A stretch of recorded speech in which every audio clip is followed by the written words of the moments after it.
Good afternoon, everybody. Welcome to the fourth in our Challenging Procurement series of webinars.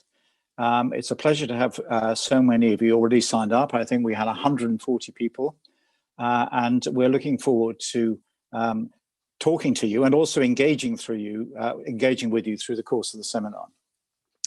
My name is Malcolm Harbour. I'm privileged to be an associate of the Connected Places Catapult, and I've been involved in the development of our Challenging Procurement series. And I come at that from a long background, particularly in the European Parliament, where I worked on several generations of public procurement legislation. But we're now very much looking to the future today about the transformation of public procurement in the post-Brexit environment. And we have a green paper issued by the government last year to look at. And many of you I know will have been spending a lot of time with it. And today, very much, we want to focus on one particular aspect, which is of interest to us, about the full potential for innovation and whether there are things that we would like to see in the final proposal for transforming procurement that would help innovation. So just looking at our next slide, which I think Leanne can change for me. That's me. I've already introduced myself. So Leanne, if we can just have a look at the program coming up. So this is what we plan. Here are my introductions. In a moment, I'm going to introduce Ollie Kirsch, who leads the whole program within Connected Places Catapult, who's going to set the scene and introduce our speakers to you. Then we're going to have some extremely interesting presentations. I know I've seen the slides already, and we've asked them to be concise but informative so that we can have plenty of time for panel discussions from you starting at 20 to 4. I'm going to be moderating that, and in the meantime, I'm going to be looking very closely at the question and answer box. So the questions and answers are now open. And we hope that very much that you will start to put your questions into the question and answer box. I and my colleagues will be looking at that, and we'll be drawing on those to be able to put questions to the panel and get some debate going further on. So please keep those coming in, and also to start the debate going. And we look at these very carefully afterwards. So even if we haven't covered your points, we will be looking at everything that you send in to us in the work that we're doing. So please be very active with your questions and answers. So that's the form for the day. I look forward to coming back to you later on to moderate the discussion, introduce the speakers as they come forward. But in the meantime, I'm going now to hand over to Ollie Kirsch to set the scene for today's discussion. Ollie. Fantastic. Thanks, Malcolm. So, as you said, my name's Oliver Kirsch. I am the Strategic Features Team Lead here at Connected Places Catapult, and I coordinate the Challenging Procurement Programme. For those who are joining us for the first time, at Connected Places Catapult, our role is to foster innovation and help break down barriers to market with a focus on placemaking, so transport, built environment, smart cities type sectors. Procurement is a facilitator of innovation across these sectors. So we have put together this programme with the aim of supporting both public authorities and innovators. And these webinars are one part of this process to share discussion and best practice, but we also have work streams focused on research into evidencing best practice and provision of targeted support and so forth. The discussion today is particularly centred around the Transforming Public Procurement Green Paper that is out for consultation until 1 month from now. And in particular, we're focusing on the impact of these proposals on innovation. So just before we get into the next part, we thought it'd be good to know a little bit about you, the audience. So again, if you could pop up the first poll, please. This just asks very brief questions about who you are, and your role and interest in procurement.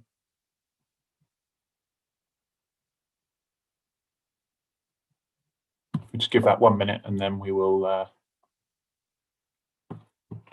show the results.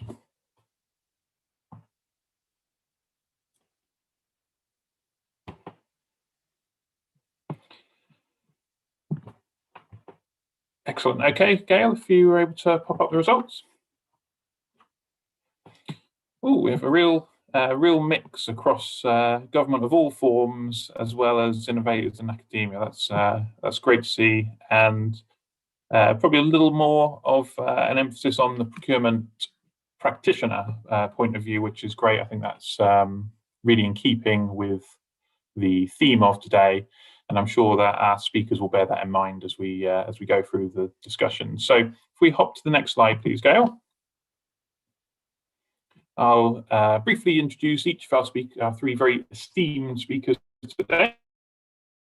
So Ian Brotherston, who is the head of public sector innovation strategy at Innovate UK. And as part of this role, he has responsibility for the strategic direction of the Small Business Research Initiative SBRI programme, which is the UK's pre-commercial procurement of innovation scheme. Next, we'll hear from Claire Gammage, who is a senior associate and the International Public Project and Procurement Group of the law firm Bird & Bird. She regularly advises central government, local authorities and other public bodies who wish to generate greater innovation in their supplier base within the existing public procurement rules, and also acts for private sector bidders in the context of challenging public procurement procedures as well. And our third speaker today is Glyn Hawksworth, who is the Director of Housing for Southend-on-Sea Borough Council, and has spent much of his career in a variety of commissioning roles in local government, in the NHS, as well as spending several years in service delivery in the voluntary sector and grassroots community development work. And across these roles, he has extensive experience of things like the mismatch between what the state provides, how it's provided, and what people actually need and want, which hopefully leads us very nicely into the topic of innovation and reform. So without further ado, we'll move on to the next slide. And Ian, if you'd like to take us away.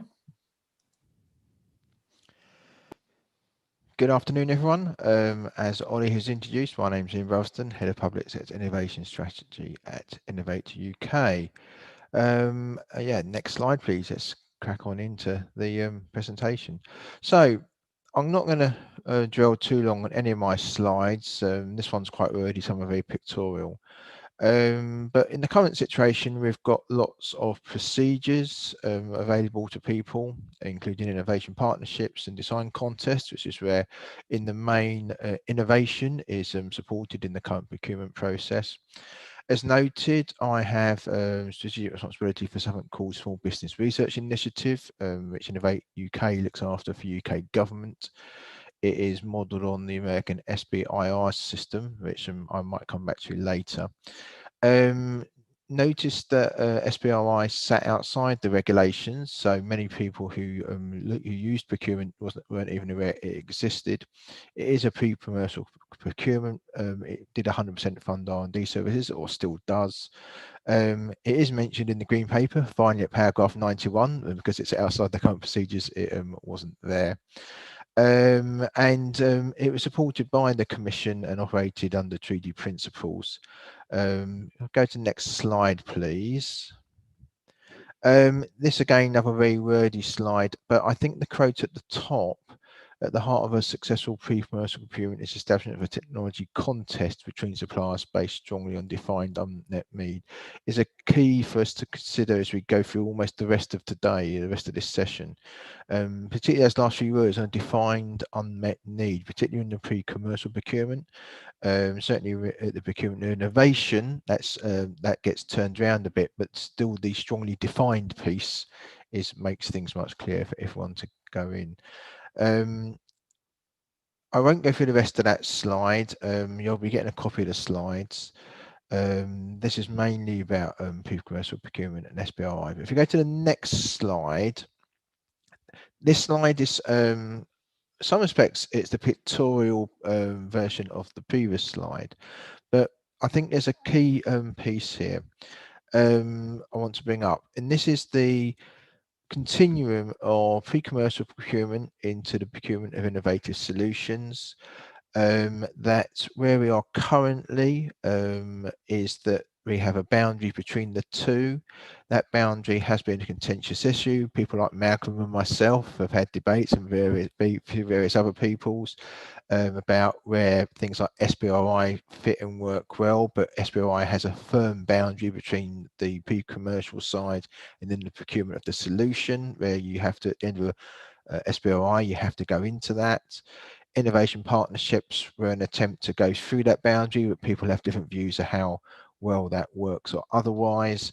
And it doesn't matter which one of those approaches you pick up, they haven't been used anywhere near widely enough to actually meet any of our goals and targets. And I'm not going to debate today the rights and wrongs of what we've got currently, but try and look forward to what the Green Paper is doing next. I think another key piece, though, is making sure whoever is procuring solutions of any type, that they have knowledge and access to innovation period, and no matter the procedure we're following. So things like Spark are an important piece, and how the Green Paper brings those things further forward, I think, is an important piece that may be overlooked by a lot of people looking at the Green Paper who are considering the legal aspects, if you like.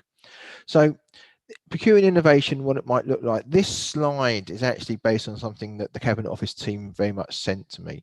Now, the top box with the red outline and the very fetching mauvey pink kind of fill colour is very much what SBRI and pre-commercial procurement is currently.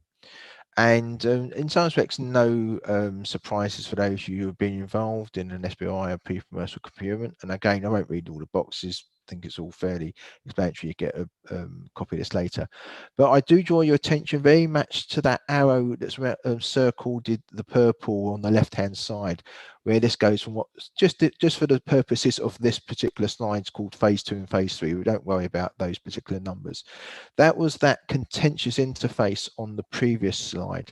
Now, in the Green Paper and what in the open procedure, effectively you can go from that pre-commercial procurement of innovation into the procurement phase, phase 3 here, that boundary seamlessly. And that is certainly the intention of the Cabinet Office team. I've spoken to them many times.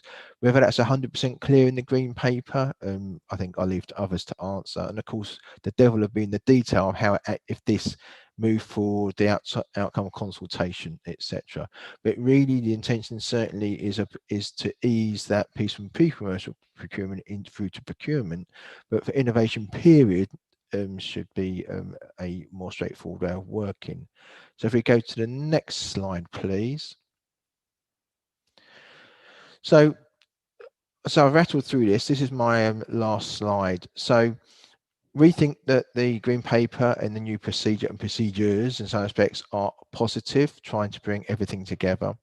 The flexible competitive procedure is designed very much to encourage pre-commercial procurement or the procurement of innovative solutions, and in some aspects not to split them up too much, and that you could seamlessly move one to the other. The intention is to get away from the need for named procedures, although I think some badges actually might help. I think it could help people understand what they're trying to do and why, but they're trying to get away from separate name procedures with lots of regulation behind. Certainly for the procurement of innovation, if you're looking at it as an end-to-end process, it is trying to emulate the US SBRI process much more than we've got now. SBRI, as I say, has a break, which SBIR doesn't, if I can be allowed to get those acronyms. And as we know, what government is seeking to do is to increase the role of government and the public sector as a demand-side instigator of innovation, or that early adopter and market maker for innovations. They're very clear about that, not just in this Green Paper, but in the R&D roadmap and in the industrial strategies actually mentioned as well. So we view it as a positive development. We think newer, simpler procedures, though, don't necessarily equal more procurement of innovation, because the challenges remain across the public sector regarding use and I'll put take up, I should say uptake, doesn't really matter, in as much as it's about empowering the people who are procuring, the better linkages between them and problem owners, and whether they're an unmet need or with someone who's doing a standard procurement. There is no, again, nothing about a mandatory use of these flexible open procedures, particularly for larger departments with much bigger procurement budgets and R&D budgets, as our US colleagues and some of our other colleagues around Europe and the Western world also use. So I think it's positive, the Green Paper, in terms of what it's trying to do regarding procedure and making it easier for both the professionals, but also those others who are not procurement professionals understand what's required. It has some positive ideas regarding how people in government can see innovation and the outcome of innovative programs. And Innovate UK will certainly be working with colleagues to make sure that no matter where the innovations come from, whether it's one of our what we call CR&D programs, I think the Catapults are supported, doesn't really matter, is much more obviously in the marketplace to government customers, and that's key.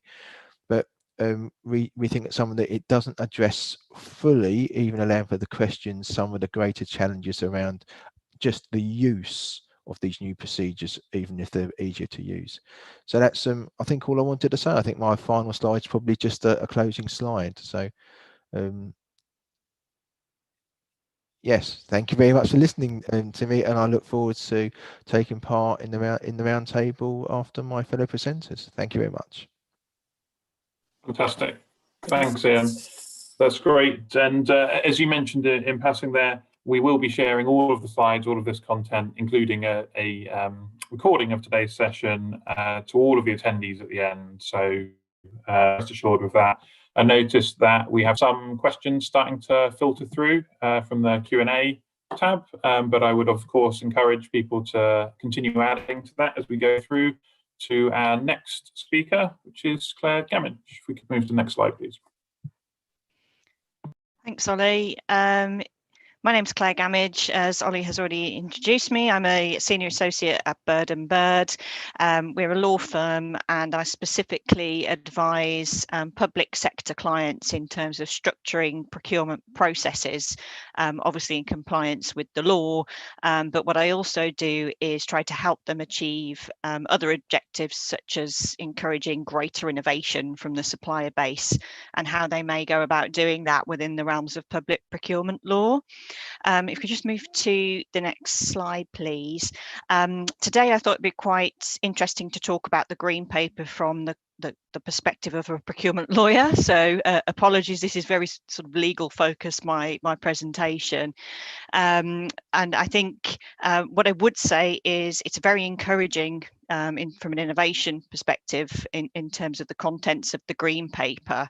It's clearly a key emphasis of the Cabinet Office to try and encourage greater innovation generally across public procurement. I think one of my main observations is that although innovation is mentioned a lot and discussed at length, I do query whether a lot of what is discussed in there is not already available, at least within the realms of the law. And perhaps I can just talk through how some of those concepts might actually work in the current regime as well as the new regime in a moment. I thought it might be quite helpful as well to look at what will a future procurement process look like, and how can you incorporate some of these new tools in terms of innovation. Looking at some of the key ideas, I've listed the key points that I drew out of the paper from an innovation perspective. And the first one we've already talked about, or Ian has already talked about, is this new procedure, this competitive flexible procedure. What is that going to look like, and how is that going to encourage greater innovation? And I'll talk through exactly what that means in a moment in terms of how the regulations might change. But it is encouraging to note that this is being facilitated to encourage better, more flexible approaches in procurement. The Green Paper also talks about allowing commercial teams to adopt performance or outcomes-based specifications rather than conformance-based specifications. It's quite interesting, the terminology used. Again, sorry, I'm a lawyer, I do pick up on terminology, but I would argue we are already allowed in the current regime to look at these things. We don't necessarily have to go out with a conformance-based specification, and I think we all recognise that if we do so, that limits the amount of innovation we can get back from suppliers. The third point, which I think is probably the most powerful for myself, from my perspective, is the government working across the public sector to establish a more innovation-friendly culture. I think my view is very much the legal regime is not necessarily the whole problem. I think a lot of the problem which prevents innovation is skill sets and really knowing how to go about, from a practical perspective, how to establish a procurement process which really gets innovation out of suppliers. I think that's probably sort of 70% of or 80% of the problem. So it's really encouraging that the Green Paper recognises that and is intending to do some more work there across the public sector. Next point about importance of early engagement and encouraging authorities to articulate challenges rather than prescribing specific solutions. I'll talk about the importance of early engagement in a minute, because I think that's critical if you are trying to get more innovation out of suppliers. But encouraging authorities to articulate challenges, that seems to me very much what the innovation partnerships procedure was trying to achieve. And if you look at the very few innovation partnerships which were advertised in the official journal over the last few years, that they were very much about articulating a challenge for which there wasn't really an answer out there. So it is encouraging again that type of procedure is being looked at. Next point, a key point, is developing a more sophisticated understanding of the different types of value. So obviously for some time now, it's been quite clear within the public procurement rules that we don't just need to look at cost, we should be looking at other elements when we're procuring goods and services and works. But there is a big emphasis in the Green Paper on social value, and how social value can facilitate greater innovation from suppliers. And one of the key concepts the Green Paper mentions is the introduction of this national procurement policy statement, which will set out central government policy in terms of what it believes should form a central part of public procurement processes from a social value perspective.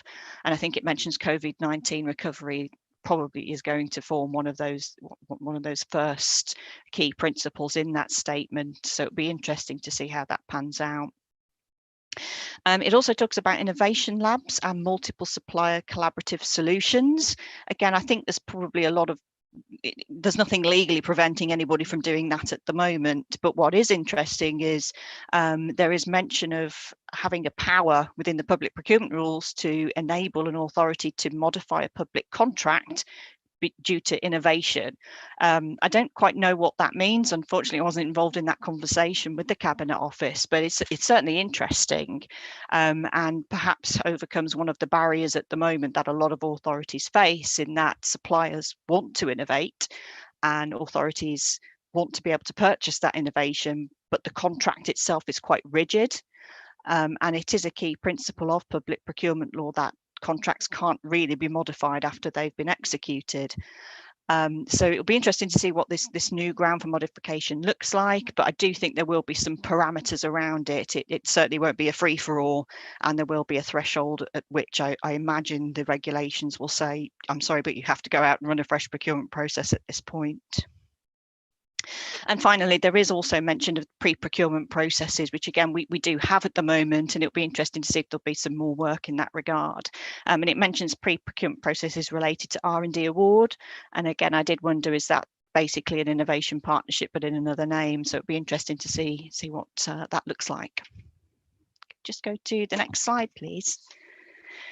So just going back to the processes themselves and what is the new competitive flexible procedure. So this is the regime that we all know and love at the moment. We have 6 procedures, ranging from the open procedure, which is a fully open competition. It's written based, it's one stage, and there's no limit on the amount of tenderers that might come forward. And then you go around the circle to the other end of the spectrum, which is the negotiated procedure without advertisement. And there are very, very narrow grounds upon which you can use that procedure, because essentially what that is a direct award. That's allowing an authority to award a contract without conducting a competition or advertising that opportunity. If we just move to the next slide, this is what is proposed within the Green Paper, so the new regime. So the open procedure will remain exactly the same as it is at the moment. Limited tendering is essentially the negotiated procedure without advertisement. However, they are proposing to introduce more reasons where an authority can use this procedure, and one of them being crisis, because of obviously recent events have led to a need to really have some further flexibility for scenarios like pandemics. And then in the middle, you've got the competitive flexible procedure, which is basically an amalgamation, I guess, of all the previous procedures and a little bit more. And what the Green Paper talks about is the fact that the current procedures are quite restrictive. They're very prescribed, and they don't perhaps need to be. We don't need to have very tight regulations telling us what we can do and when. And as long as we're treating everybody equally, as long as we're being transparent and fair, why can't authorities design a procedure which suits them and suits their needs, and arguably will increase the amount of innovation you get back from suppliers? Now, again, I don't think this is intended to be a free-for-all. There will be some parameters around this, and I do think from reading the Green Paper, it seems to me that the intention is very much to keep a selection stage and the award stage quite separate. So other than that, I think basically the authorities will have a lot more freedom to design a procurement process of their choosing. Just go to the next slide, please. So in terms of getting innovation from suppliers and what might look like in the future, and arguably now, this is what we're used to seeing in the context of a written-based procedure. So obviously the contract will be advertised, we'll have a shortlisting stage, invitation to submit tenders to the shortlisted bidders, and then we select a winner. In terms of how you might look at introducing further innovation, either under this regime or the future regime, if we could just look at to the next slide. There's just some ideas that we have come up with here as a firm and that we've implemented with clients. So things like conducting an in-depth pre-market engagement exercise, making sure that your contract is sufficiently wide in scope, and that your specifications are specifically wide so they have room to innovate. There's room to breathe there for suppliers who do wish to do more throughout the lifetime of the contract. Things like the selection stage as well, asking questions about when suppliers have previously innovated and how they've done that. What was it successful? What did it achieve? And then creating a shortlist based on primarily innovation. So making sure you only get the most innovative suppliers perhaps going through to the next stage. And then again, bringing that theme through into the written tenders. So asking suppliers what their proposals are for the contract moving forward. Just go to the next slide, please. So in the competitive flexible procedure, which is probably akin to more some of the complex procedures we currently have at the moment. If we just move to the next slide, we've just put some further ideas upon the next slide. Of how you could potentially adopt more innovation into that procedure. So some of the ideas we would suggest there might be, for example, having a dedicated number of negotiation sessions or dialogue sessions where you can get face-to-face with bidders and really talk about what do we mean by innovation in this procurement? How are we going to make sure that happens? Requesting interim submissions. So if bidders aren't being innovative enough, you have an opportunity to be able to feed back to them and ask for updated submissions before you close off your procurement process. Asking for long-term plans, just concentrating on innovation and innovation strategies so that when you close off when the procurement process is finished and you've executed the contract, you close off that procurement process with a very clear plan in place about how the contract is going to secure innovation. And just move to the next slide, please. Thank you. And just finishing off on the importance of early engagement. For those who've seen me speak before, I'm very much an advocate of pre-market engagement, and it's very encouraging again that the Green Paper considers this a key part of innovation. There are various ways in which authorities can do this at the moment. Whether we'll start to see new concepts coming through in the new regime remains to be seen. But one of the things that we think this is particularly helpful for is if you're not entirely sure as an authority what's out there. And a lot of work can be done before the procurement process is launched to establish what's possible, and to be able to implement that into the design of your procurement process. So if we just move to the next slide. In order for that exercise to be as effective as possible, we always advocate doing that in the right way, not a tick box exercise, really treating it as an information gathering exercise, testing ideas with the market, what's going to work, what's not, making sure there's enough time to schedule that into the procurement timeline. Listening and being open to criticism, and also reflecting the feedback you get in the procurement approach.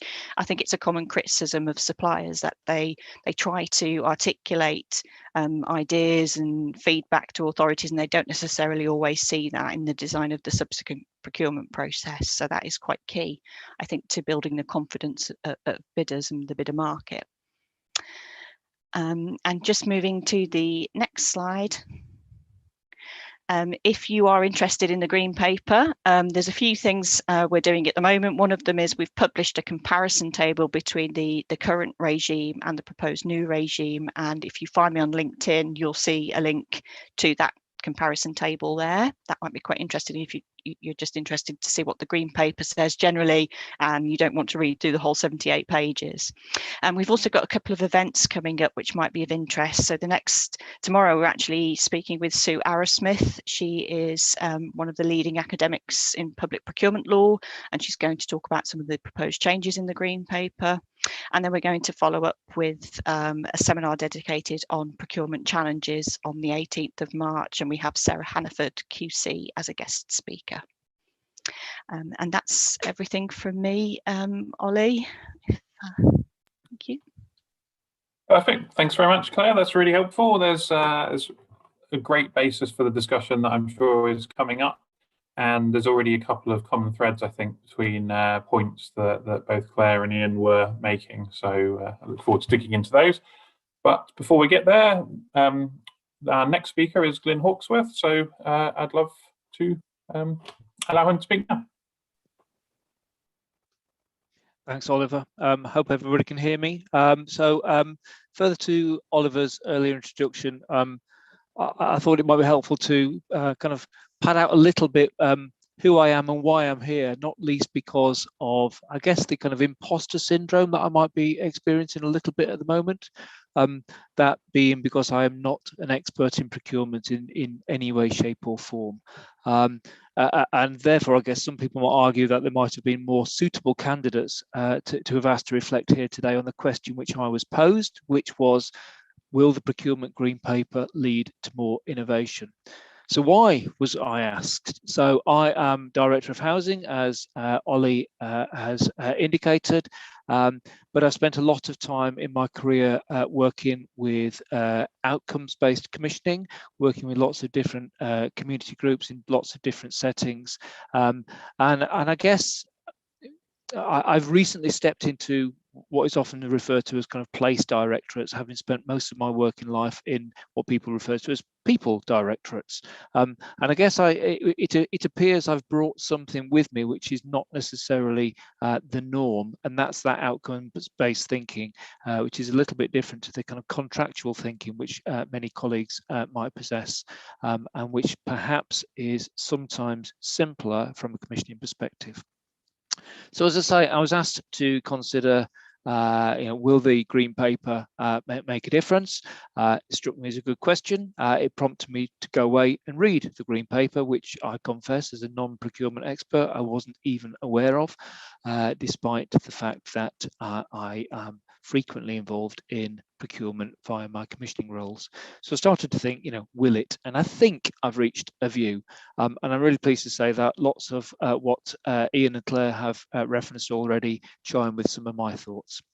So I guess first off, there were no elements of the green paper which generated an allergic reaction in me, but there was one aspect which came pretty close in some regards, and that's the sense which is conveyed through the green paper that it is procurement which sets the tone and the approach, and which will drive the outcomes that are needed. And I would argue that that's not the case. It won't.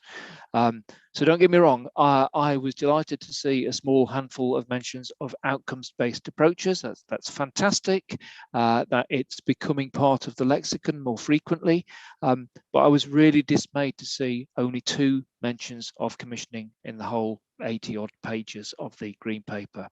And both of those mentions of commissioning were in reference to NHS bodies, rather than the business of commissioning per se, the art of the strategic management approach of commissioning. So I guess my role here today is one of encouraging a type of approach, a type of conversation, and a move towards trust and relationships, and not just a kind of transactional and regulation bound approach. So my point here is that commissioning is not part of procurement. Procurement is part of commissioning. And if you look at commissioning cycles, and there are many variants of a similar theme, procurement is one of those nodes. And it's also fair to say that sometimes procurement can undermine the commissioning effort. So I think the green paper is a step in the right direction. It signals more opportunities to have more conversations earlier and sooner, and to work much more together in the service of the outcomes being sought. And as we've heard from Ian and Claire about kind of pre-procurement, pre-market, and I guess we could put it in those terms, that those pre-market and pre-procurement bits are effectively all part of commissioning. That is commissioning, along with those bits which come after the procurement project may have ended. It's a continuous process. So to flesh out my point a little further, there's a suggestion in the paper that procurement is about translating the desired outcomes into the right contracts. And I think that's a slight misrepresentation also, and I would strongly argue, with some justification based on many years of experience as a commissioner, and supported by a pretty considerable body of literature now, that commissioning is the process through which we identify what is needed, what the options are to meet those needs, and then potentially the way we embark on a course of action to deliver one or more of those. That work may include procuring services, but it doesn't always. So whether outsourced, insourced, or to share the phrase that we have included in our commissioning framework in Southend, whether it's right sourced, the commissioning work will always include that continuous oversight and review. Or to put it another way, the role of commissioning is to make friends with the question and to really explore the options to deliver the answers and the solutions. So if you will, the more we do pre-procurement, the better. And I would argue that it's that process that gets us closer to the outcomes we seek. And in that regard, the green paper and its suggestions that we do more work at that end is very, very welcomed. However, where procurement is an element of our commissioning process or cycle, we absolutely must work really, really closely with procurement advisors from the earliest opportunity. They shouldn't be separate parts of an organization or a process or a system or whatever. They too must be part of the team, and they too must understand precisely what we're trying to achieve. They're the experts on the procurement processes. They're there to advise. We as commissioners must listen, and we must construct a partnership which works. They will tell us about the best choices we can make to get there. So there's another reference within Transforming Public Procurement which notes that all too often it is the choice of procedure that drives the procurement, not the needs of the procurement that drive the procedure. I've experienced that. I'm sure many people in the audience have experienced that. So please, please, can we make good on that particular promise that suggests a reversing of that trend? I'm absolutely delighted, however, to hear of the change from meat to mat. Best is not always cheapest. I think we all recognise that. In Southend, we have very purposefully changed how we commission, how we work alongside the residents of the borough. And in a long continuing dialogue, we've learned together about what we want the town to look like in 2050. We've created conversations and listened to thousands of residents, of businesses, to partners. We've shaped everything that we do to align to a set of principles and a set of outcomes. Everything. But more than that, we've already changed it. We set the tone in 2018 and 2019, but of course we didn't predict 2020. Who did? So we've changed our roadmap, we've brought some things forwards, we've stopped some things, and we've realized that there are some things that we needed to add. And the key ingredient to all of this is the quality of the relationships that we have. So co-production is a word that gets trotted out a lot, but it's not really done well as much as it should be. It's also not enough. So don't leap to co-produce without that co-design phase, the pre-market, the pre-procurement. That pre-commercial procurement element in reference to here is so very, very important. So also, if we're doing the co-production, don't forget the co-delivery, and certainly don't even try and review and evaluate on your own. So of course, all this stuff takes time, and it isn't cheap, and it certainly isn't cheap up front, and it involves giving up some power as well. So from kind of public bodies such as local authorities, that's not always that easy to do. So just to kind of, for a cheesy moment on the slide that you can see, there's a reference to a relatively obscure album track by The Jam from about 1981, I think it is.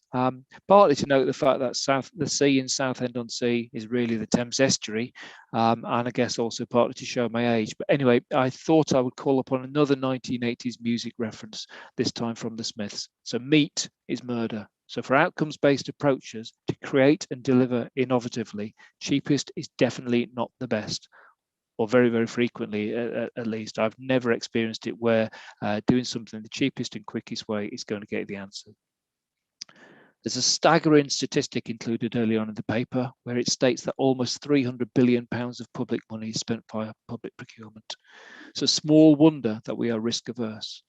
I absolutely welcome the idea of simplifying the governance. We need regulation, but we also need to understand it, and we need not to tie ourselves up in it. For years, I've trotted out one of a few mantras I always call upon, and that is that we can outsource anything but reputational risk.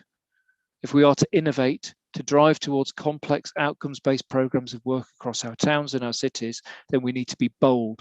I would argue that sometimes that's really hard to do when we are risk averse because of what might happen if it goes wrong, and especially when we have been told, nope, sorry, you can't do that.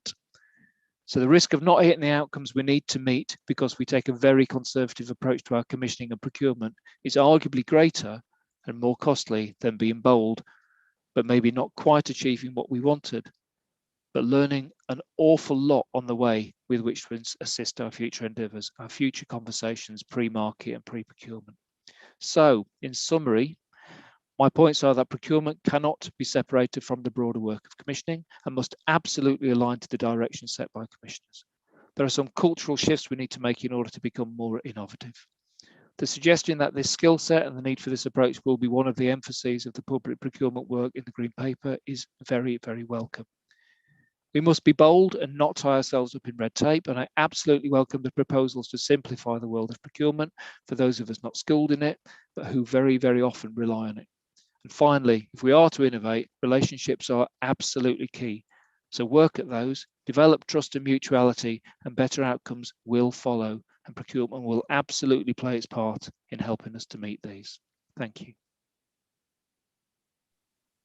Fantastic, thanks very much, Ben. That is three really different perspectives, which I really have enjoyed listening to. Just before we move into the discussion section with Malcolm, we did have an additional poll we thought might be useful. Gail, if you can just pop that up. So this is just asking a couple of questions about understanding how much the audience has read and engaged with the Green Papers, and they're taking the temperature on their impressions of the Green Paper in relation to innovation procurement. So I'll give you a couple of minutes to answer that, and let Malcolm come back in and begin the discussion as those results come in.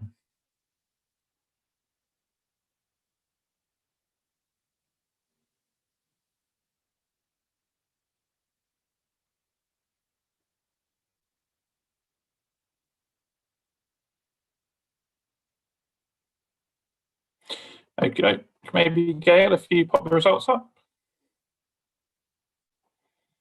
And Malcolm, I will let you have a look at those and see if anything jumps out of you.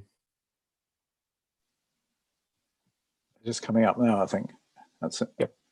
Have we got the results of the poll? You're going to show? Is Gail going to show the result? They should have just popped up. Oh, right. Sorry. I'll describe them to save. Right. So Oh yeah, sorry, I found it's it. actually Yes, there we go. It's about a third in terms of how much familiarity people have with the paper. Interesting, about 15% of people have not heard of the Green Paper, so there's still some engagement to be done there, but hopefully this webinar will play a small part in that. And yeah, okay, a moderate degree of acceptance of what's in the Green Paper in terms of how much it addresses innovation. Sorry. Good. Okay. Well, let's get on with the panel discussion. I think Gail's going to open up the screen so we can see all of the panelists together, I think. Is that right, Gail? So we'll have all of you together. It's been a really great series of presentations, so thank you all very much. I'm going to turn to some of the questions later, but I just wanted to pick up perhaps a bit of a dialogue between you, because I think what's been really interesting is how we've had three different approaches coming at this. And I want particularly, first of all, to pick up on what Ian was talking about in terms of the power of a pre-commercial procurement in its broadest sense, which essentially Glyn also advocated very strongly, and Claire as well, about the importance of pre-market engagement. But I think the question I wanted to get down to is this, is how far we think that simply having a very open procedure that people can design themselves is really going to encourage innovative approaches, given that I think, as Ian in particular said, and to some extent the other two speakers, we can do a lot of these things already. And the reluctance to use innovative procedures seems to be as much an issue about the approach, the risk aversion to the approach, as it does about the legislation itself. So the bottom line question is removing all constraints and allowing people to design their own procedures really going to overcome that reluctance to do something more radical? So perhaps I'll get Ian just to start off on that, since he was the first one to speak, and then Glyn and Claire. And please feel free to sort of signal to me if you want to come in on any of those points. But Ian, I just wanted to pick up on that point that you made, I think, in your closing slide. Yeah, I think it's very true. Now, a lot of people on this call probably only really aware of innovation partnerships, because SBRI is outside that procedure. But our experience in SBRI, and SBRI has got both healthcare and defence use it almost in their own programs, and other big departments use it. But it isn't just a lack of knowledge that these procedures exist. We really do find people, some aspects, finding excuses almost not to use them. And it is a lot of reluctance on risk. If you look at the scale of the programs they're used in, they're generally very small, and either both in terms of amounts of money and very often on the periphery of the bigger programs. Certainly, funny enough, I came off a call with the DFT right before I joined this seminar, and DFT and HS2 and Network Rail have started to use certainly SBRI and innovation partnerships much more, and have started to put them, slowly moving them, if not to the center of their programs, but certainly not being completely on the periphery. So I think there is an important part of education. Now, I spoke about whether it's mandated in use like it is in the US. I think it's for departments in the US over $100 million on research have to do a certain amount and all those kind of things. But the big piece we still find is that reluctance, and also there's definitely an issue that we observe, and here my panel members also observe, of joining up, if I want a better phrase, technical people with procurement people. Still often is a gap. And I was very taken with Glyn's point about thinking about it during commissioning, And certainly from how I'm used to working with the big departments in London, it needs to be in their business cases as well for their programs, not something that's thought about once they've got a business case. Okay, yeah. Glyn, in a sense, that builds on your final remarks, I think, about the importance of pre-market engagement, which you've already been doing. So, I mean, do you think that having this openness will really improve matters from you as far as you're concerned, or would it help you to get more engagement with it? What strikes me, Malcolm, here is I wonder whether or not the fact that we sometimes default to certain procedures is driven by the amount of resources that are aligned to our procurement teams in our different organisations. Okay.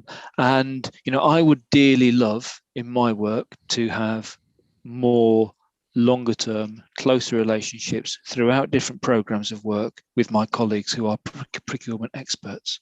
And I think that they would, I know that they would bring perspectives and advice, which would absolutely enhance what we're trying to do and how we're trying to do it. Some of that's down to the personnel that we have in our procurement teams. Some of that's down to the culture that we are still building within our organisation. But I know that the restriction that we have is because we arguably under-resource our procurement teams, and I've seen that in lots of different organisations that I've worked with. So we don't get enough of that. And picking up on Ian's point, they're kind of not there at the kind of business case end of things. They're there later on when we think that we need them to do a piece of work. So it's because that's my deployment of the term transactional. You know, at that point we want to buy something, so it becomes purchase. Procurement equals purchase in that regard, and it is so much more than that. So there is a resourcing issue here, and I wonder therefore whether or not we arguably and whether or not we want to deploy terms like risk averse or not. There is some risk aversion, but sometimes we shy away from more difficult procedures because they take time. They are difficult, they are complex. We don't necessarily know how it's going to go. And I can call upon experiences of things like competitive dialogue, which have been much lengthier and more complicated and expensive than we thought they were going to be. But they were still, I would argue, the right things to do. So I think sometimes we don't put enough into the system in order to get out of the system what the system can offer. Okay. I think that what you made is a really important point I'd like to come back to a bit later. But can I just get Claire to perhaps address the question again I put to Ian about the impact of having this very flexible procedure? And it was interesting in your slides, actually, you showed the potential complexity of this rather than the other way around. I thought it was, I was very interested by your box charts showing some of the difficult issues that would arise along that rather convoluted chain. Oh, okay. Yeah, I mean, it wasn't my intention to overcomplicate. I think what we're trying to demonstrate is it's like having a toolkit available to you, but not knowing how to use it. And I think that's very much what the Green Paper is proposing. It's a legal regime, but I think what needs to be done is so much more than that. And it's all the things which Glyn and Ian have already talked about, in that, you know, there needs to be perhaps more thought about engaging with the procurement team before and at the very, very early stages of planning of a process. And then once you get into that planning, there is so much you can do to try and drive innovation. But it takes time, it takes effort, it takes planning. And those things I put up on the screen, things like making sure your contracts future proof, some of the ways that you could draft your contract, some of the questions you could set in your selection stage and how you could structure your award stage. You know, could you build in a proof of concept element and evaluate that? You know, it looks on paper quite a lot of work, because it is a lot of work, but it does really get results. And to be able to achieve that, you do need to plan early, and you do need the right people involved. And procurement is a specialist topic and skill set. So it seems clear to me that they should be involved much earlier on to be able to implement these more ambitious ideas into procurement processes. Yeah. Well, I think, I mean, from the work that I've done, and some of you will have seen the LGA report, I was pleased that Ian even quoted one of my phrases in his slides, so thank you very much for that. But I mean, the engagement of professionals earlier in the process is something that everybody sees as important if they want to drive innovation forward. But I think I want to come back to what seems to me to be absolutely the heart of this Green Paper reform, which is to have essentially a very light framework within which people can essentially design their own procedures. I think the issue for me is that in a way puts even more focus on bringing the procurement professionals in earlier. But do we not need to give them some sort of signposts and frameworks? And won't their lawyers, on the other hand, be saying, well, this is an entirely new procedure you're inventing, so we may be open to challenge. In other words, you haven't necessarily achieved what you want to do in making the whole process more innovative by taking away most of the framework that people are currently working with at the moment. Claire, am I thinking right on that? Yeah, I agree to a certain extent. I think you're right in that people like the current procedures maybe because it tells you what to do and how to structure it, but on the flip side, you also get a lot of criticism in that, why does it need to be so rigid? Why do we need to do this particular way? And why can't, as long as we're treating everybody fairly, as long as we're being transparent about how we're going to evaluate and select bidders, why does it matter how we structure it? And that's the type of question we also get asked all the time. But I do sympathise in that if you take away that rigid structure, it's almost like taking away a bit of a comfort blanket. In terms of whether that opens authorities to legal challenge, I think from a lawyer's perspective, I don't see why not. Why more challenges would come about. I think there would be a nervousness, but I don't think it's warranted. And I think what you probably see in practice is people following the current regime because they know it and they're used to it for a long time until they get used to the fact that they can actually do things a bit differently without going outside of the public procurement rules. But yeah, I think it's a positive thing, definitely. Okay. Glyn, I mean, that was a point you were making particularly about, trying to encourage people to, in a sense, be more radical, because otherwise you won't get good solutions. I mean, now is not the time just to roll over some existing solutions, but to think very much outside the box. So is this going to encourage that, do you think? I think Claire makes a really good point. Change takes a while. And change needs to be encouraged and change needs to be activated, and there will need to be some kind of strong leadership across the different systems that we're talking about here. But with that, I think that there is every opportunity for that change to lead to some different practices, some of which will work really, really well, some of which will no doubt work slightly less well. But I also think that, as I said in my presentation, with the Southend 2050 work, we didn't predict 2020, and nobody did. But my goodness, has that changed how we've done an awful lot of things. And so we do have that ability to be agile. We do have that ability to be flexible and responsive and to carry on those conversations with local citizens and partners and businesses and everybody else that we're working for. And to kind of generate new ways of doing things which are proven to be successful in the large. We're doing all that within the parameters of regulation. We're not stepping outside of those kind of lines of what we are allowed to do. Occasionally we might accidentally put a toe over the line. We might stretch a line a little bit to see whether or not we can, but we're doing it within the kind of provisions made for us. I don't see why we can't do that here as well. I think we have some incredibly creative people within local government, within central government, within the NHS and beyond, who absolutely joined their kind of professions, their public service roles, because they want to make a difference. They don't want to just churn out the same old time and time again. I was struck by a conversation I happened to have 2 days ago with a colleague of mine. We were looking at the indices of multiple deprivation for Southend, and he made the somewhat chastening observation that it was the same red dots on the map as it was when he joined Southend Council 20 years ago. Despite all that we've been doing, all that we've been spending. Now, actually, what that means is that we have not commissioned terribly effectively in order to respond to some of those challenges that some of those communities are experiencing. And in order to do that, we need to take a different approach. And that's our job as public servants, I would argue. That's the principle under which we are operating.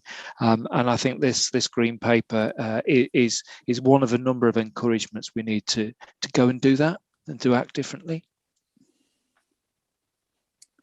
Thanks very much. Ian, did you want to perhaps elaborate a bit on that, about how you expect, I mean, in terms of you promoting SBRI very strongly, and you're showing us a sort of new, shall we say, a way of restructuring SBRI.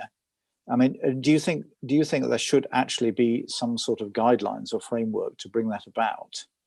In other words, that should be an initiative that you could take in conjunction with government lawyers, whoever, so that at least there's some basis for which people can move forward on that.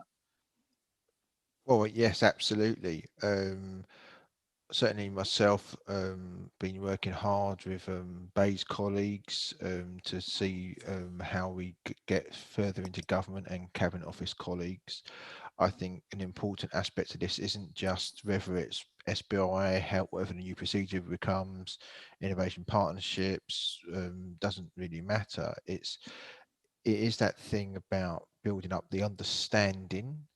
Importantly, something we've skimmed on here, but it's show people the real benefits. And it's not something we've actually, I don't think any of us have really spoken about. I think we've all assumed that. There is real benefit, efficacy of the outcome and the solution. I think it's something at Innovate UK, we're publishing a new strategy. We will be, some aspects, putting ourselves forward in part of that role. And I also mentioned about making sure that certainly as appropriate, commissioners and procurers are more aware of some of the exciting innovations that are out there, particularly from UK businesses. And it would make a lot of sense that businesses funded by people like Innovate UK are promoted correctly into the public sector, and while maintaining fair competition, obviously, and not breaking any even new WTA rules we've got to abide by, or anything, or the TCA. But I think Innovate UK should take a more central role in that. I think we're using a strapline of our new strategy, a strategy for innovation in the UK, not Innovate UK. And government are keen that we step into that, which might be a poison chalice, but that's a discussion for another day. Well, if I can just pick you up on that, and perhaps also ask Claire and Glyn to come in on it. One of the points that was made was about access for small enterprises in the process. And we know there has been some criticism for that. The 2015 regulations did introduce some simplification procedures for that. But did you feel there was anything in these, in the green paper that really was going to make a step change for SMEs, or are there other things that we should be asking the government to do in order to make access for small businesses, easier to do? So, Ian, you've been working for SMEs. Are there any particular things that you see are not in this, or that we should be looking at? I think one of the things why SBRI has been successful with SMEs is actually partly one of its weaknesses, which has been low value, means that it doesn't necessarily attract the big boys sometimes who could crowd them out.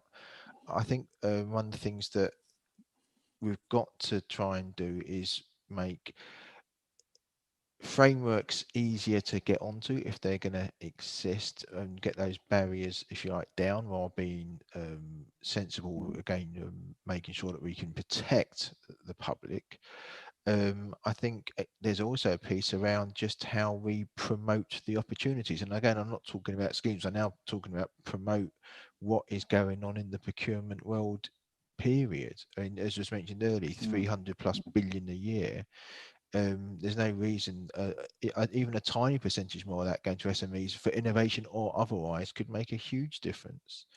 And again, government doesn't like, and particularly our Conservative government doesn't like doing anything that's mandated. But again, should we look at how we say, even if you're going to give a contract to a very large company, that you make sure the supply chain has so many SMEs involved in some stage. There has been attempts to do that in the past, not necessarily in procurement, but we have seen that actually, funny enough, in innovation programs where you're not allowed to often enter as a large company without a SME as a partner. Yeah, I mean, that's true. Of course, there are provisions in the current contract for requiring or encouraging contracts to be split up into smaller lots to make them more attractive. Glyn, I mean, how do SMEs feature in your life in terms of how you bring them in to cover some of your contracting requirements, or maybe in partnership with larger organisations? I think there are a couple of aspects to this which I would take note of. One is there is still a need for, I mean, we're talking about levelling up in many regards in other conversations. There's a levelling up piece here for SMEs compared to, if we can refer to them as the big boys. And we've seen it in all sectors where it's harder for some of those SMEs to get onto frameworks, to go through whichever tender process, simply because they don't have the experience or they don't have the capacity to know how to approach it or to kind of make the time. It's costly, let's be honest. I think there's an absolutely the point that Ian makes about kind of how we engage with SMEs, how we promote the opportunities, how we work alongside SMEs to encourage the development of the skills, the capacity, how we can help SMEs perhaps kind of come together with larger organisations and be part of the supply chain, as you've mentioned. They are absolutely a part of it. I also think, though, Malcolm, that there's a social value component here that we can promote quite strongly, and we've done that in Southend, and I've no doubt lots of other procuring authorities have done the same. In South Essex, where Southend is based, where Southend is, we don't move around, I assure you. Where Southend is, there is a very large number of SMEs, and we have to work with those SMEs. We've got 3 strands of work which are our priority at this end of the pandemic. There's the pandemic response, there's our economic recovery from the pandemic, and then there's all the budgetary constraint that we need to consider coming out of that. If we don't consider the needs of SMEs within that economic recovery aspect, then we will be missing a massive trick. Does it go far enough yet? I think it gives us the parameters to work within. What I think we need to take away from that, though, is that we probably need to kind of redouble our efforts in supporting those SMEs to get to come win contracts, either directly or as part of kind of broader arrangements. And where we are working with larger contractors, we need to be really kind of pushing that social value and supply chain aspect that you've described there. It's a fundamental part of the equation. Claire, you have a perspective on SMEs? Yeah, I think it's quite interesting what the Green Paper says about social value. So just tagging on to what Glyn was just saying, it'll be interesting to see if there'll be more mandated from central government moving forward. So this national procurement policy statement, I can see perhaps a scenario where the Minister for the Cabinet Office mandates specific requirements within all parts of the public sector when procuring certain contracts. I think the intention is that these kind of things will only apply where it's relevant and proportionate to the contract in question. But I think it's a good move forward. It's certainly something you don't see at the moment because it's problematic under the current regime. You can't necessarily discriminate in favour of an SME. The public procurement rules don't really allow that. So it'll be interesting to see how that looks, what that looks like moving forward. I think, again, sorry, Glyn, I'm saying a lot of what you've already said, I guess, but there are ways you can factor in SME involvement into procurements right now, and the best way of doing that is asking tier 1 suppliers, well, how are you going to involve tier 2s? How are we going to make sure supply chains at the table when we're talking about things like innovation, because we all know that the real innovation comes from lower down in the supply chain. So if we build that into the evaluation approach, how the tier 1 supplier is going to work with its supply chain and bring them to the table, I think that will therefore give rise to a bit more innovation and involvement of SMEs. Okay, so can I just build on that by going back? I wanted to quite a number of, we've had a very wide variety of questions, by the way, and I think we've covered a number of points. Can I just make a point to questioners that 1 or 2 people have posted anonymous questions? I mean, we would quite be happy to give you answers, but we have to know who you are on that.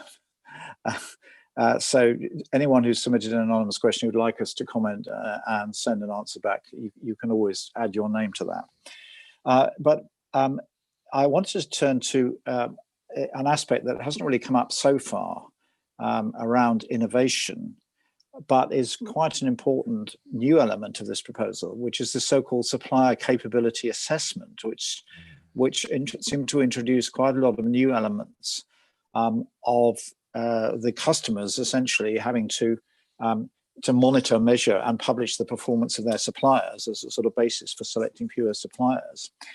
Nick Filler has asked a question, and this crosses over from our discussion, is to whether this mightn't inhibit SMEs coming in, because they might feel if they had one bad experience, they would essentially be excluded from future contracts. And I wondered if any of you had looked at that aspect or had some particular views about it.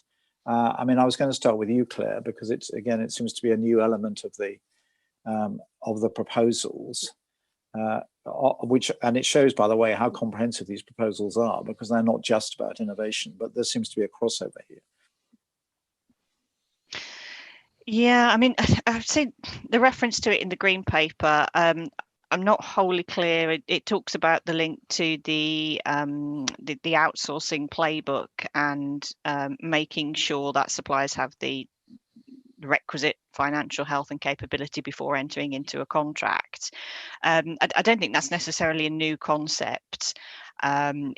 Authorities are very nervous about these kind of things following the collapse of Carillion and others, where they found themselves in a scenario where they've had to replace contractors very quickly, and it turns out all along certain contractors should never have been awarded the contract in the first place.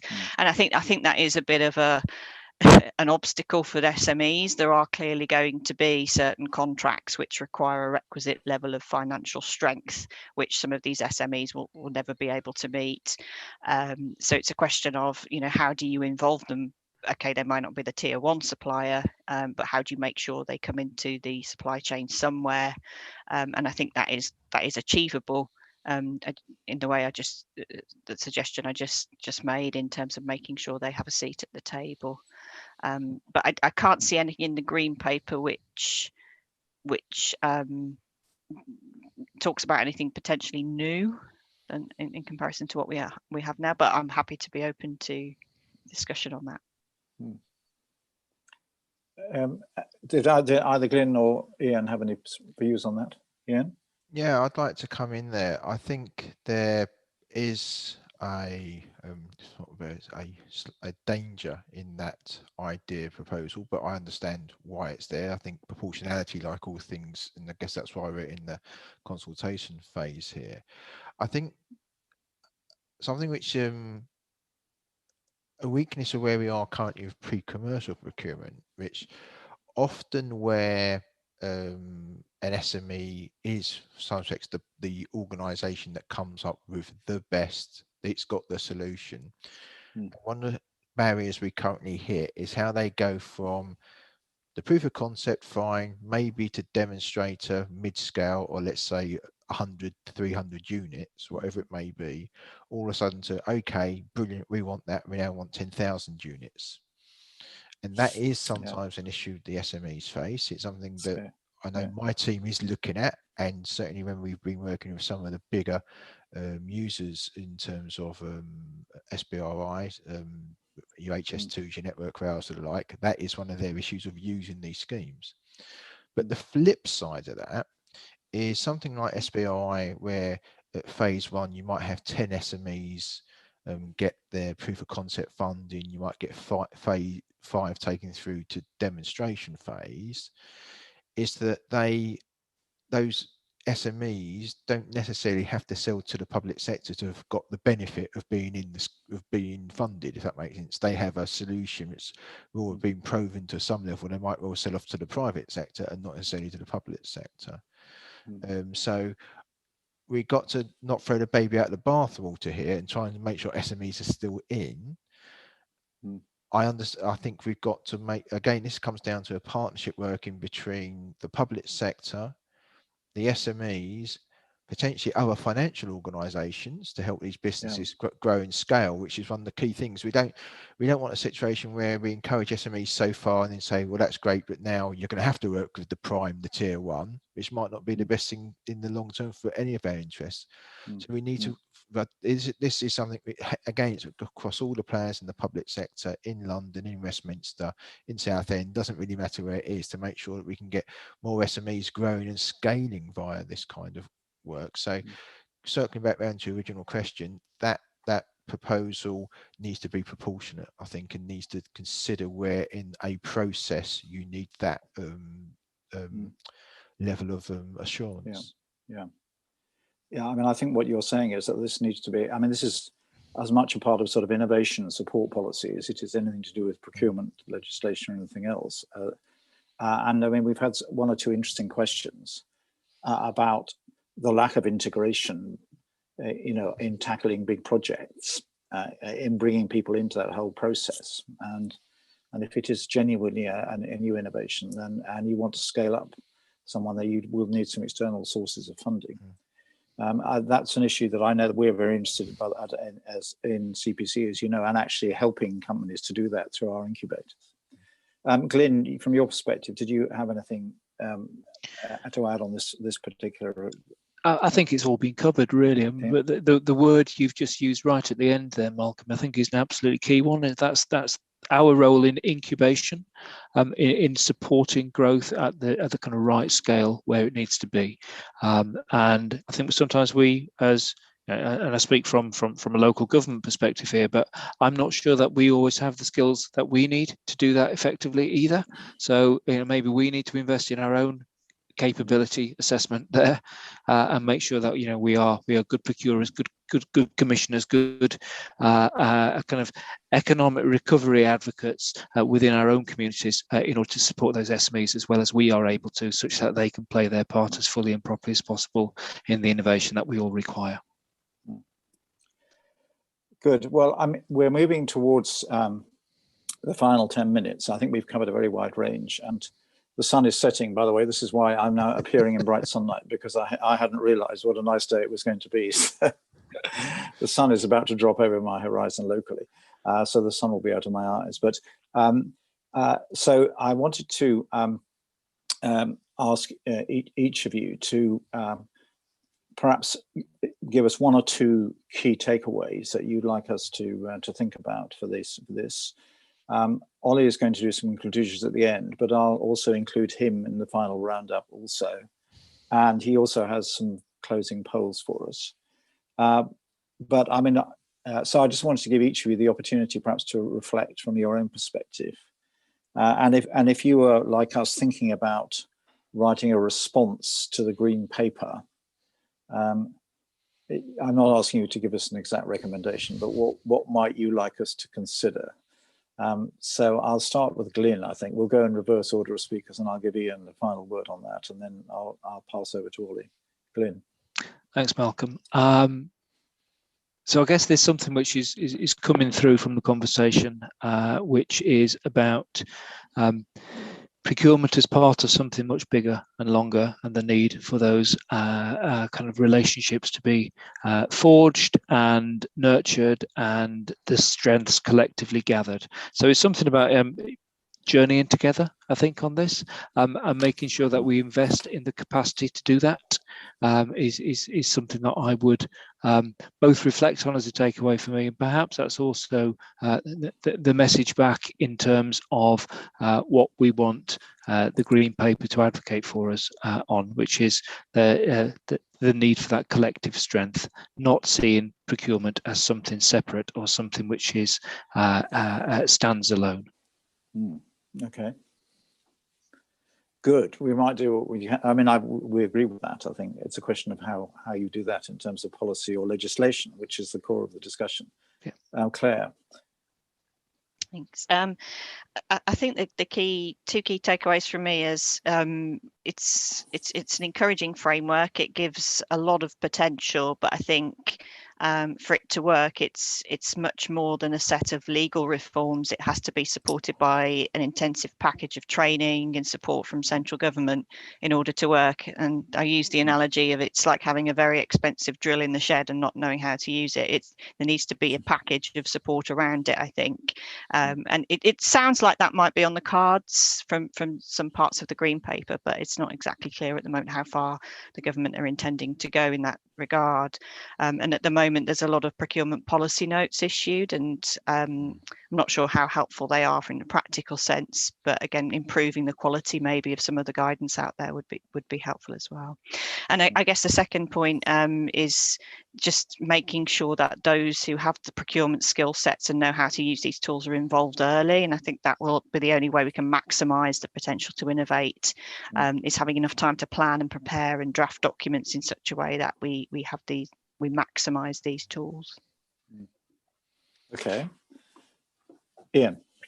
I agree with everything that's just been said, and I'm not necessarily going to talk about it. This relates to innovation, but this relates more broadly to the aims of the Green Paper. Now, I'm not one for KPIs and artificial measurements, but we also need to assess the impact of this Green Paper, and has it got more innovative solutions, whether they come from SMEs, large organisations. Value of contracts don't really care, but let's also come up with a really sensible assessment framework to make sure we're moving in the right direction, so we can take lessons. It doesn't necessarily mean a whole set of new regulations in 3 years' time or another Green Paper, but we do make sure we move forward by sensibly measuring the right data. Okay. Ollie, did you want to comment? I'm going to just have one or two closing comments myself before we have your poll, but did you want to add any points to the discussion so far?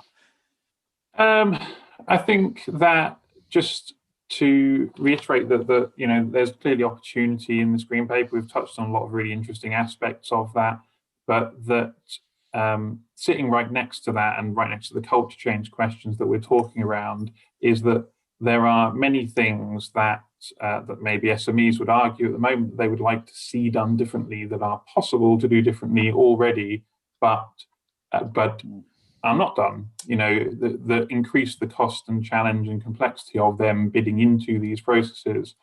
So the regulations will be a helpful change, but that capability upskilling and the capacity question that sits next to it as well are critical to changing that behaviour.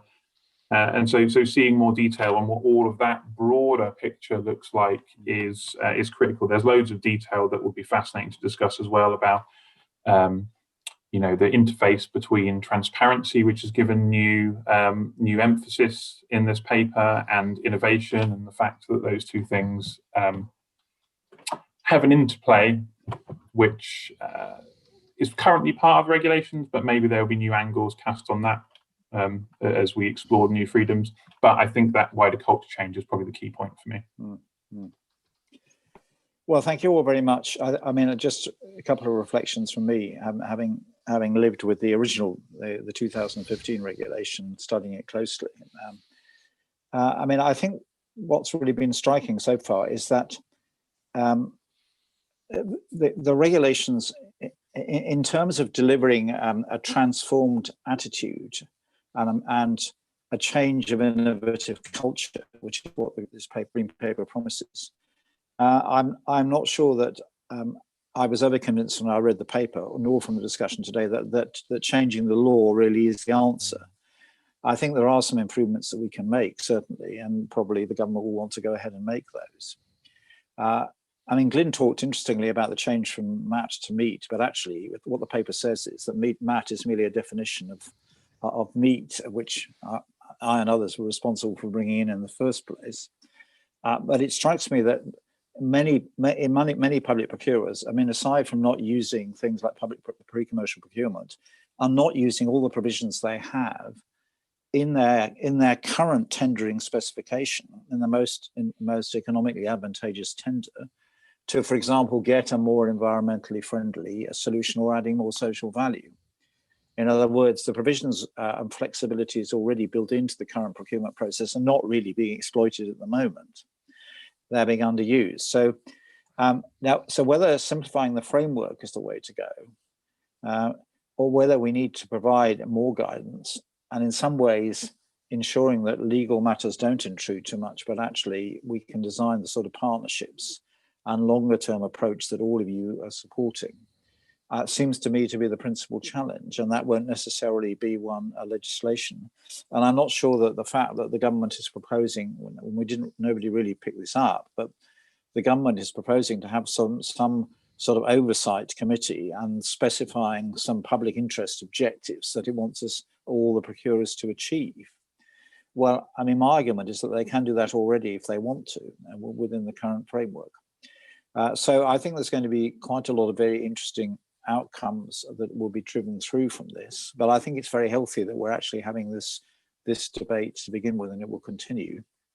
And my closing remark is that what interested me was that none of you specifically mentioned issues to do with achieving our zero carbon goals and having more environmentally friendly solutions. And that's clearly going to be a key part of the government's objective. It's not explicitly mentioned in the procurement objective, but it seems to me that as a strategic instrument for delivering those public policy goals, that we have to think about using our procurement investment in a much more focused way to deliver some of those objectives. And that's something that we can turn our hands to in future. So anyway, thank you all very much indeed for your presentations, for contributing to the discussion. Thank you to everyone who's put the questions. We will be going through those later. And I'm now going to hand over to Ollie for some concluding remarks. And also we've got a couple of polls that we'd like you to complete, perhaps to get your reaction to what you heard today and also what you'd like us to do in future. So Ollie, I'll hand over to you. Sure, yes, okay. So yes, thank you everybody. That has been a really interesting discussion. There's a huge amount to continue to digest and maybe incorporate into our consultation responses in the coming weeks. Whilst I'm talking, maybe Gail, if you could just pop up the final poll. We had 2 more questions. One was just taking temperature to see whether anyone's opinion had changed about how well the current reforms address or might impact upon innovation procurement. And then there's a second question at the bottom, which is that this is an ongoing program of webinars, and we are openly asking the question, of these options, which would you be most interested in hearing about next? If there is an option that's missing from that poll that you're desperate to hear about, then by all means add it as a question in the Q&A, and I'll dig into that later. But yes, we'd welcome your thoughts on that. One of the reflections, I guess, whilst I'm just letting those polls come in, one of the reflections I had during those closing comments that hark back to something that Ian mentioned earlier on is that the current regulations kind of, in my mind, are very much taking the training wheels off the bicycle and allowing us to ride free.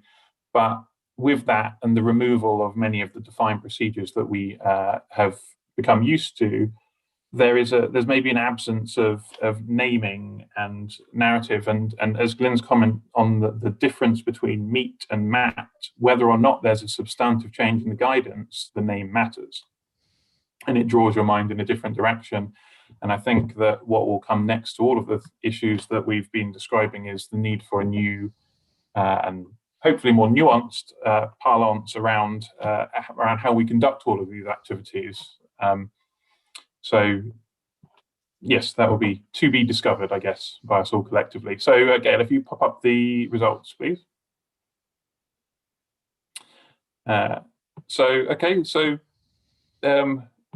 little change, actually. I think there were a couple of people who had said that the current proposals address things very well prior to this, and maybe now there's a slightly more nuanced opinion of that. But most people say there's benefit here, but some additional considerations.